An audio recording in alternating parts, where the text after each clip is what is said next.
Hey guys, it's me Fallen, Snake Eyes, what's up? and today we're going to be talking about streaming versus movie theaters. How do you guys feel about it? And we're going to discuss how we feel about it. His position is Very different from yours. I'm pro streaming. I like being at home.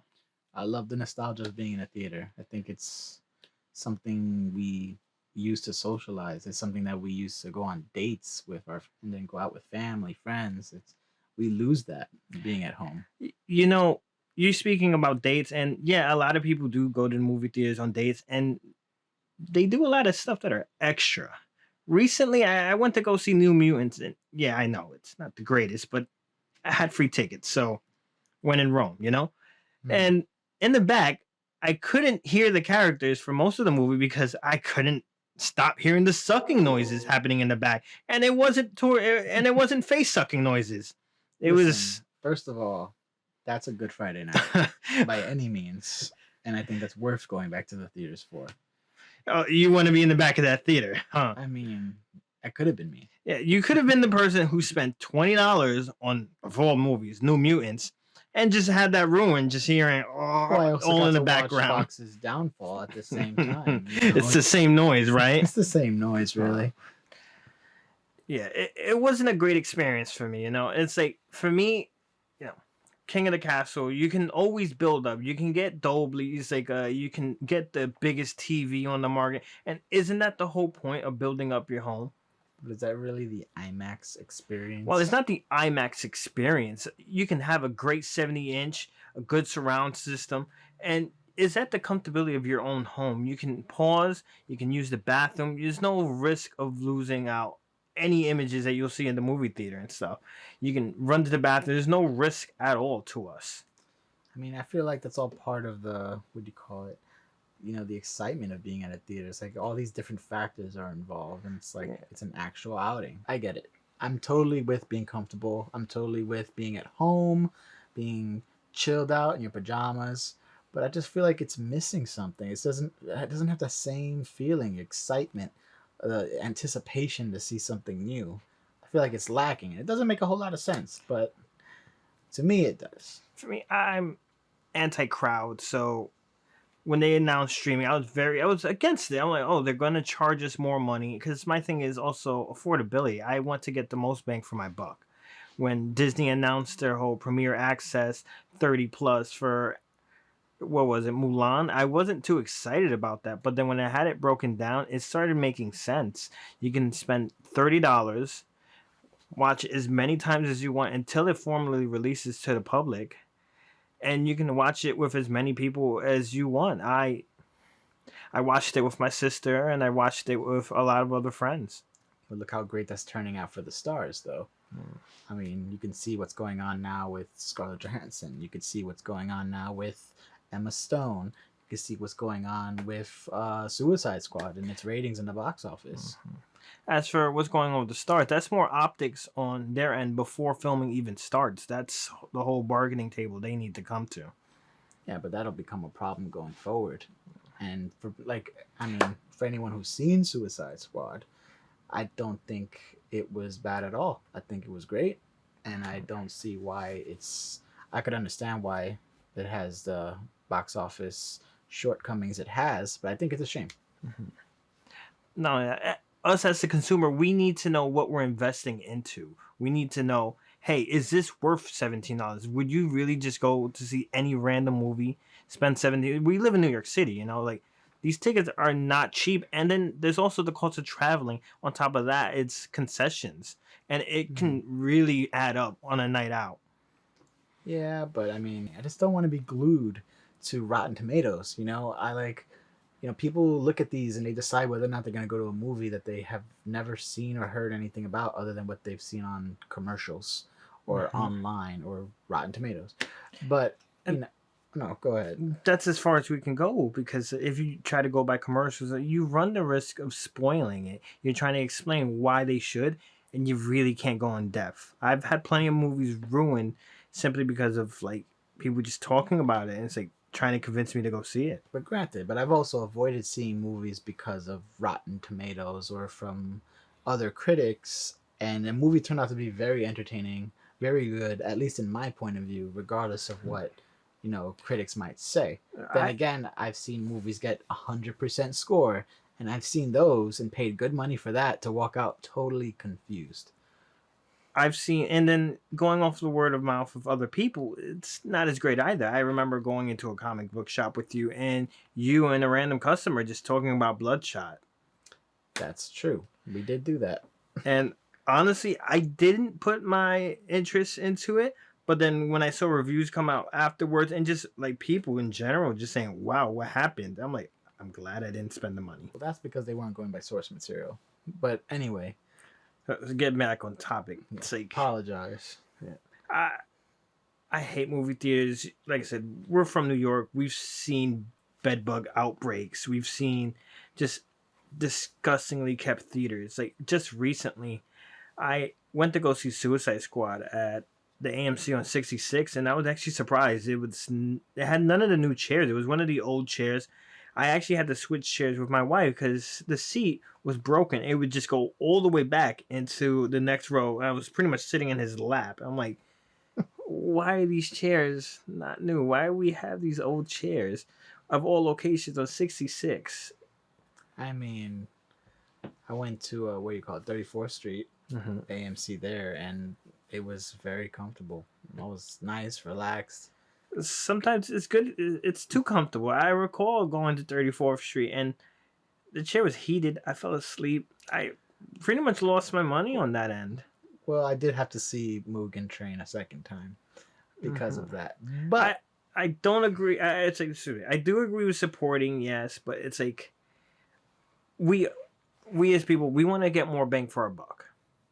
agreed. I mean, and that's probably what we're gonna have to agree on because everything else, I'm still for the nostalgia of being in a theater.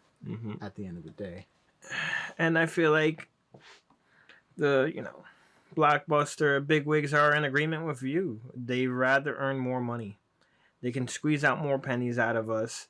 AMC is doing an exclusivity deal with Warner Brothers, 45 days exclusively in theaters. To me, all that means is I'll wait, but I know me. I suffer from FOMO. I don't want to risk getting it spoiled. I'm usually on the internet. I'll end up seeing something. I mean, for sure. Like, I will fight people, run away from them violently just to avoid a spoiler. So, But I then totally agree on that point. in the end, that's why streaming, it gave me a better opportunity. I can go home and see it. For me, for going to theaters, you had to invest a day, time, and money to go in. Yeah. Well, I suppose you're right on that. I mean, I think the deal made by Warner Brothers is just a way to combat Disney's deal, where they release it on the premiere day, and then it takes like what, a month or so before it's free to everyone who subscribes to Disney Plus. A month and a half, yeah. It's like harkening back to the whole FOMO deal. It's like you remember Endgame and Infinity War. Oh my gosh. Theaters were sold out. And if you didn't see it that weekend, I remember I was walking to work. I was with Cervantes here, our cameraman. And some guy just stuck his head out the door and screamed, "Hey, Tony Stark dies at the end. Do with that what you will." And he drove off. And it's like anyone that didn't get to see it that opening weekend just now had a major plot point spoiled. I mean, sadly, that's been a threat since the beginning of entertainment. Yeah, but with at home streaming, that's not a thing anymore. Because sometimes you could have the funds, you could be ready and stuff, but no seats are available. And with streaming, that's not an issue anymore. You go home, you can enjoy it. If you enjoy it that much, I know I would have gone to see it again and again. Fortunately, technology has given people the way to still spoil it for you, ruin your day, ruin your life. I've gotten texts on the day of, so if I didn't wake up at 1 a.m. to watch that film when it first came out, it's ruined for me already. Like, I can't speak about Endgame, but definitely Snyder Cut, which I didn't get a chance to watch right away. Although if you guys haven't seen it, I recommend it. It's amazing. I still haven't watched Snyder Cut. I've been told to watch it. Dare you? it's a lot to invest. It's 4 hours. And you haven't spent 4 hours invested in anywhere else? I stretch myself thin. Destiny, perhaps? We don't talk about that. But, I mean, you know, somebody spoiled Snyder Cut for me like the first day it was out. And, you know, watching it, I was still awestruck by how different it was from the original cut. But, I mean, in the case of Snyder Cut is the one exception where I would say streaming it at home was definitely a benefit because I was not going to sit in a movie theater for 4 hours. Honestly, I think we should go back to streaming. I think we should stick with it to do the dual thing.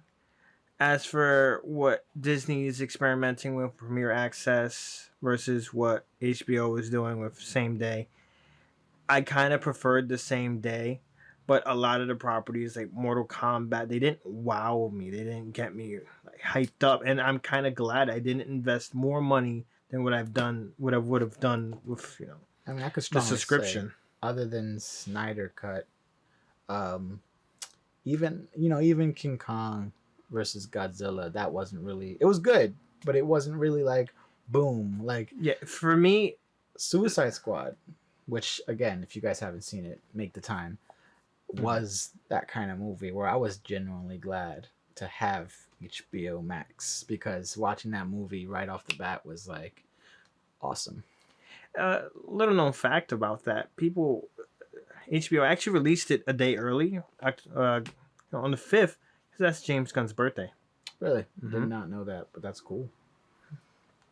But overall, I think streaming is the way to go. I feel like it's going to be phased out, but I think, like I said, it's the future. Movie theaters are on their way out with how people are kept, how food is served. I know it'll ruin an industry, and a lot of people depend on it. I think we need to adapt and move forward, though. I mean, in the end, I'm still gonna like theater. I still like the experience. It's still a nostalgic feeling. I feel like a kid again. And you know, with everything going on nowadays, I crave that feeling. But I do have to nod a little to you. The streaming is just much more accessible. It is easier and it's more affordable in the long run. I'm not gonna knock it. If I have no choice, I will go to the movie theaters. I have went to the movie theaters recently. Like I said, I went to see New Mutants when it premiered. I'm sorry, I hurt myself doing that. I saw Mugen Train in theaters. I saw Suicide Squad in theaters. So, given no choice, I will go to the movie theaters. I do enjoy movies. I enjoy the media, the stories, the experience. But given an opportunity, given another option on the table, I want to take it and I want to explore it. I want to see how that best affects me, and I think streaming affects me a lot better. What do you guys think about it, though? I mean, we've been going back and forth, and we haven't really come to a stable agreement. But I mean, we've been able to nod at least, give us the old gentleman's nod. But we'd love to know what you guys think and what your side of the spectrum is. Yeah, let him know why he's wrong. Basically, I mean, let him know why he should get up and go to a theater once in a while. Breathe the free air, my friend. I'm Fallen, Snake Eyes. and this has been a conversation with Limited Press. See you guys next time. Later.